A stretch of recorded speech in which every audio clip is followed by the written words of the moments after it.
Fala, galera. Voltei, professor Hudson Adriano, da disciplina de Filosofia, aqui, ó, do Instituto Genoma. Voltei para a gente continuar os nossos trabalhos, né, fazendo essa construção intelectual significativa e instituindo um elemento crítico também construtivo, que com toda certeza é capaz de nos levar a um lugar melhor. Agora, analisando o quê? A Filosofia 3, no módulo 2. Vamos dar uma olhadinha no que a gente vai trabalhar? Tá aí, ó. Século de extremos, uma reflexão. Dividimos essa perspectiva analítica em 3 grandes bases, né? Tá aí, ó, totalitarismo, o caso nazista, né? A banalidade do mal e a razão instrumental e a razão crítica. Vejam, eu vou me atrever a começar pelo final. Vamos falar de razão instrumental e razão crítica, porque aí isso vai nos ajudar a conceber melhor o caso que nós vamos analisar, que é o que o material de vocês propõe. E está lá no final desse módulo 2, tá? O que é razão instrumental e razão crítica? A razão crítica é essa que nós utilizamos com fundamento teórico. É onde, aqui na filosofia, nós podemos dialogar a partir de uma metodologia específica, né? É aquela que é pautada por elementos acadêmicos cientificamente construídos a ponto de dar fundamentação teórica. E quando você consegue organizar isso dentro da tua cabeça, falamos então de epistemologia. Então tá aí, a razão crítica é pautada em metodologia e epistemologia, ferramentas básicas para a concepção do conceito de ciência. Então vejam, quando você vai analisar uma perspectiva presidencial, você não pode começar dizendo que o presidente me perdoa a expressão, que ele é um bosta. Você não pode começar dizendo isso. Se você começa dizendo isso, você parte de princípios altamente pessoais, altamente contaminados, né, por uma conjunção de juízos de valor, ou de valores, que você já imputou, que vai simplesmente tornar a análise do outro totalmente passional. E não é aquilo que a gente quer. A gente quer algo muito diferente disso. A gente quer uma construção ampla, múltipla, que seja capaz de permitir que o indivíduo tome as suas próprias decisões de maneira pessoal. Eu subestabeleço geralmente critérios de análise quando eu quero subestabelecer essa criticidade de ordem racional, né?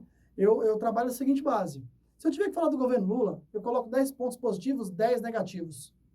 Se eu falar do governo Bolsonaro, 10 positivos, 10 negativos. Se ao final da minha aula você não souber qual é o meu posicionamento político, então eu fiz o meu dever de casa muito bem feito. Vocês não devem saber o meu posicionamento político. Eu devo saber qual ele é, mas vocês devem constituir os de vocês. E assim você respeita o posicionamento político daqueles que aí estão e que já o têm e fornece elementos para aqueles que não têm constituírem, assim, a sua própria visibilidade a esse respeito. Ao contrário de tudo isso, técnico, ordenado, acadêmico, dentro da ordem crítica, nós temos a razão instrumental. A razão instrumental é aquela que você usa pautado, por exemplo, pelo senso comum. Nessa razão instrumental, você leva em consideração elementos que podem não ser passíveis de reprodução, ou mesmo prova. E aí, debater se torna infinitamente difícil.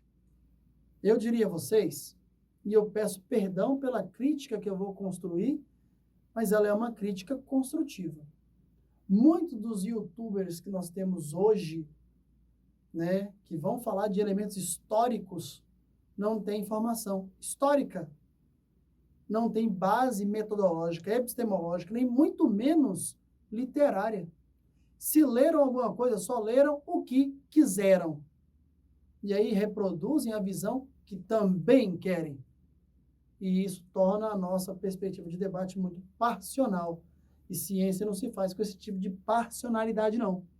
Por isso, a construção desse espírito crítico, aqui, para quem está sentado no banco escolar, e está buscando uma formação maior e melhor, tem que ser uma construção pautada pela ciência.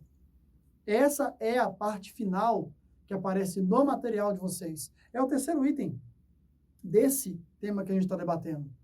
Partir dele para poder fazer essa análise que está na tela de vocês. Perfeito?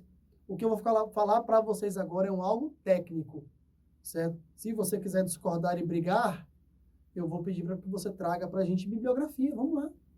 Tá? Vamos ver aquilo que o Estado oficialmente trabalha enquanto desenvolvimento de ideias, que é a perspectiva filosófica, tá? E a perspectiva histórica, uma vez que esse momento da história se deu no momento passado. Então, eu não posso discuti-lo sociologicamente com vocês, agora, a não ser que tenhamos um problema agora vinculado a isso. Mas tudo bem, vamos lá. Totalitarismo, o caso do nazismo. Bom, vamos lá. Nazismo e fascismo são a mesma coisa? Não. Se parecem em inúmeros aspectos, mas não são a mesma coisa. Vamos lá. Se parecem aonde, Hudson? Tanto o nazismo quanto o fascismo são capitalistas. São antissocialistas. São pautados em ditaduras. São só alguns dos exemplos. Nazistas e fascistas são cristãos em sua totalidade e de esmagadora maioria católica.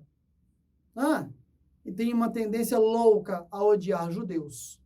É o antissemitismo. São os elementos que os aproximam. Maravilha.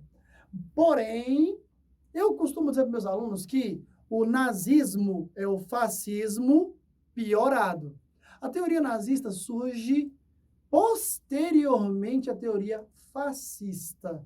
Vamos colocar aí que o fascismo está ali para o 1910, 1915 e ganha contornos na Itália a partir da década de 20. Já, no caso nazista, o nazismo toma a Alemanha na década de 20, transitando para o 30, na figura do Adolf Hitler. Então, o fascismo surge primeiro, o nazismo depois. São parecidos? São. Tomam a Itália e a Alemanha? Também. Entretanto, o nazismo tem uma particularidade que faz dele realmente singular, que é a perspectiva da eugenia, da superioridade racial do ariano.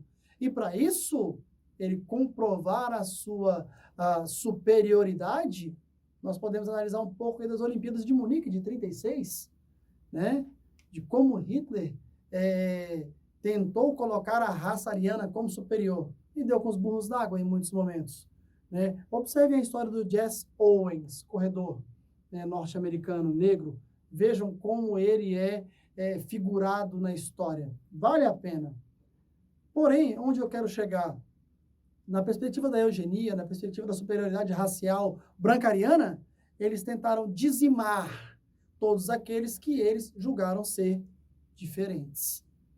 Coisa que no fascismo não há como falar de eugenia, não há como falar de superioridade racial, de pureza, porque italianos são de perspectiva latina e latinos são pautados pela miscigenação.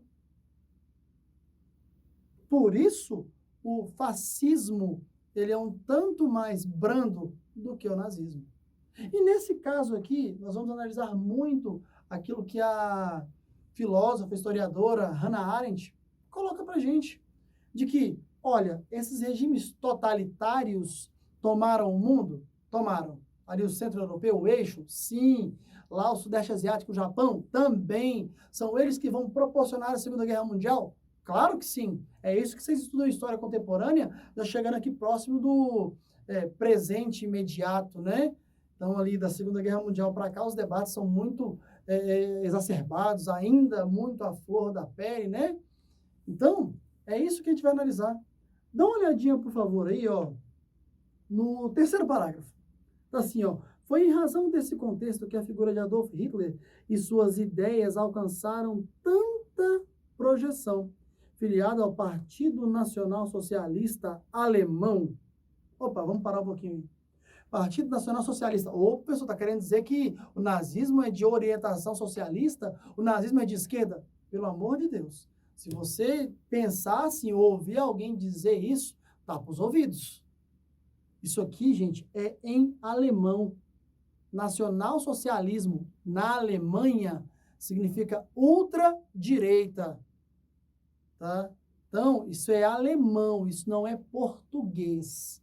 Então, a necessidade da interpretação correta precisa ser bem instituída. Nós vimos, tá, pessoas do nosso governo tentarem aproximar o nazismo das esquerdas de orientação socialista, né? Justamente por conta desse termo aí. Mas em alemão, a concepção geral é oposta.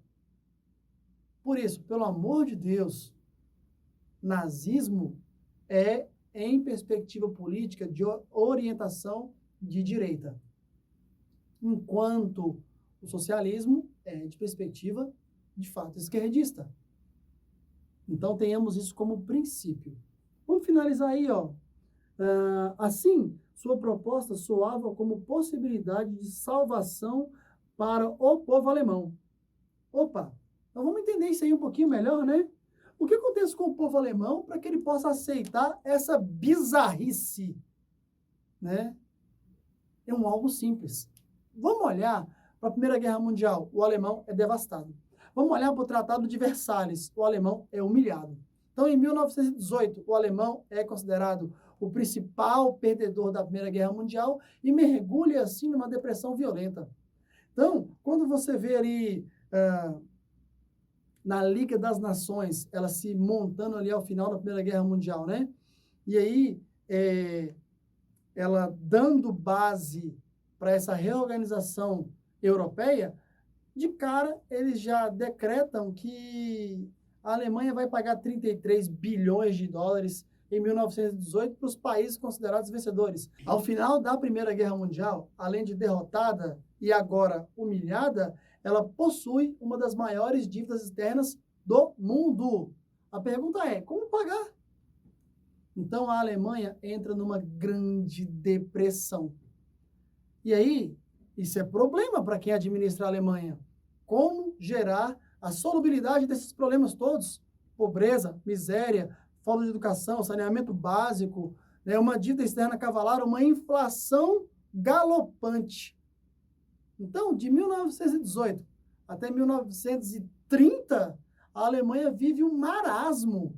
E aí, gente, você pega um discurso muito bem elaborado, muito bem treinado nessa ordem nazista, instituído por Adolf Hitler, que gera um convencimento popular gigantesco. Agora, por quê? Ele era um homem que falava muito bem, gesticulava muito bem e dizia o que o povo queria ouvir. E detalhe, para quem está num desespero louco, para quem está passando fome, necessidade, miséria e coisas do gênero, qualquer fiel de esperança que apareça na balança, ele vai se agarrar a ele. Então, ele manipulou a necessidade das pessoas para que elas pudessem agir de forma inconcebível. Então, essas imagens que aparecem para vocês aí, e aparecem em vários outros momentos da história, elas não podem ser esquecidas jamais. Eu faço algumas recomendações. Assistam, por favor, o filme A Lista de Schindler. Assistam, por favor, o curta-metragem A Onda, certo? Da década de 80, por favor, para vocês verem como se consegue manipular as pessoas a ponto delas simplesmente não verem que o que elas estão fazendo é algo ruim. Quando você fala dos judeus, como é citado para vocês aqui, né, nos campos de concentração, você está falando especificamente aí de quê? De um grupo que foi perseguido em larguíssima escala. De 4 milhões e meio a 6 milhões de judeus foram mortos em campos de concentração. Verdade. Mas nós esquecemos de dizer que, olha, negro, homossexual, evangélico, também foram presos em campos de concentração e também viveram uma perspectiva muito semelhante a essa. Socialistas? Também. Então, os inimigos públicos, eles foram devidamente trajados, foram devidamente marcados e deveriam ser devidamente punidos. Por quê? Porque esses mesmos elementos foram responsáveis por fazer da Alemanha uma Alemanha depressiva. Então, como uma forma de se vingar, mesmo que involuntariamente conduzidos, né, eles acabaram por produzir essa aberração histórica. Por isso, é fundamental que se faça o quê numa sociedade totalitária? Que se banalize o mal. Então, a Hannah Arendt vai entrar com um discurso junto ao material de vocês infinitamente bem constituído. Vamos trazer isso aqui um pouco para a nossa realidade? É fácil. Bandido bom é bandido morto, não é? É sim. Bandido bom é bandido morto. Mas será que alguém, em algum momento, deu para ele a possibilidade de se redimir? Quando eu falo dar para ele a possibilidade de se redimir, é o processo de ressocialização. Não é depositar ele na cadeia, deixar ele 10 anos lá e dizer assim, ficou lá 10 anos e não aprendeu nada? É claro que ele não aprendeu. Ele está depositado num local que vai tornar ele pior do que eu queria. Quem é que aprende alguma coisa positiva dentro da cadeia? Ainda mais numa cadeia constituída, concebida, planejada e mal arregimentada como a nossa. Quando você fala de um processo de ressocialização, isso é uma política pública. Não é uma coisa que você vai fazer. São conjuntos de coisas que você precisa fazer para que aquele indivíduo possa ser resgatado. Então, os debates que a Hannah Arendt vai travar aqui, junto ao totalitarismo nazi-fascista, eles podem perfeitamente ser trazidos para a nossa comunidade de forma crítica e bem construtiva. Ah, então pega o bandido para você. Não, meu filho, esse debate rasteiro eu não quero ter com qualquer pessoa que seja. Eu não vou pegar o bandido para mim. Isso é evidente. Não vou colocar ele dentro da minha casa. Ah, então você não quer. Não, de fato, eu não quero. Eu quero que ele seja conduzido de forma correta para os elementos que possam fazer dele um ser humano melhor. E quem tem que construir isso é o Estado. E quem vai ter que montar o Estado via perspectiva política sou eu, é você. Agora, quando a gente vai às urnas. Por isso que nós, brasileiros, precisamos fazer o quê? Tá? Acertar na Mega Sena do bom político. Dá uma olhadinha no que ela vai colocar aí, ó. Segundo parágrafo. Em seu livro, tá ali, ó, Eichmann em Jerusalém, tá? Um relato sobre a banalidade do mal. Tá? A filósofa desenvolveu sua teoria na tentativa de compreender a maldade praticada pelos homens. Tá? Lembrem-se de que banal significa trivial, comum, desimportante. Gente, matar um ser humano é algo muito importante. Praticar violência contra um ser humano é algo muito importante. E isso não pode acontecer. O Estado não pode praticar o mal, tá? Ele pode restringir, e isso é ruim em perspectivas pontuais, restringir o trânsito do indivíduo para ensiná-lo como voltar para a comunidade e se desenvolver de maneira satisfatória. Nós não podemos banalizar a violência. Temos direitos civis conquistados a duras penas para que nós possamos construir uma comunidade maior e melhor. Então, quando você vê um grupo de pessoas protestando e o protesto é legal, ele é plausível, ele é possível, e aí um conjunto de outros vão lá e taca a porrada, tem uma coisa errada ali. Tem uma coisa errada ali, né? O mal, ele não pode se constituir, ou não deve se constituir em meio à nossa comunidade. Eu tenho 3 filhos, e costumo dizer que eu não posso desistir deles porque eles são o que eu produzi de melhor na minha vida. E eu também não posso desistir da comunidade ao meu redor, porque no momento em que eu desistir da comunidade ao meu redor, como é que eu posso querer um amanhã melhor para os meus próprios filhos? Em que sociedade eu irei deixá-los? Então, são perguntas que são interessantíssimas para que a gente possa moldar a nossa sociedade de uma maneira diferente. Eu acredito que nós temos que ser como lâmpadas, tá? E que nós estamos em meio à escuridão. Então, em algum momento das nossas vidas, a gente precisa brilhar, entendeu? E influenciar as pessoas que estão ali ao nosso redor e tirá-las dessa mesma escuridão. Gente, uma última coisa. Há 20 anos atrás, quando eu passei no vestibular para a história. Eu tive um tio que perguntou assim, você vai passar fome, você vai dar aula, você vai ser professor, é isso que você quer para sua vida? Eu disse para ele, é o que eu quero para minha vida. E 20 anos depois, ele sentou-se próximo a mim, 20 não, 18 anos depois, sentou próximo a mim e falou assim, meu filho, eu estou orgulhoso de você. Você provou para mim, tá, que a minha análise era uma análise torpe, uma análise pautada por preconceito. E você é um homem honesto, digno, trabalhador, pai de família, e isso para mim é simplesmente espetacular. É exatamente esse tipo de crítica que a gente tem que construir, vivendo o sonho de maneira significativa e tentando fazer com que a nossa vida seja o mais feliz possível dentro das escolhas que a gente faz e das escolhas que fazem por nós. Pessoal, um beijo gigante e até o próximo encontro.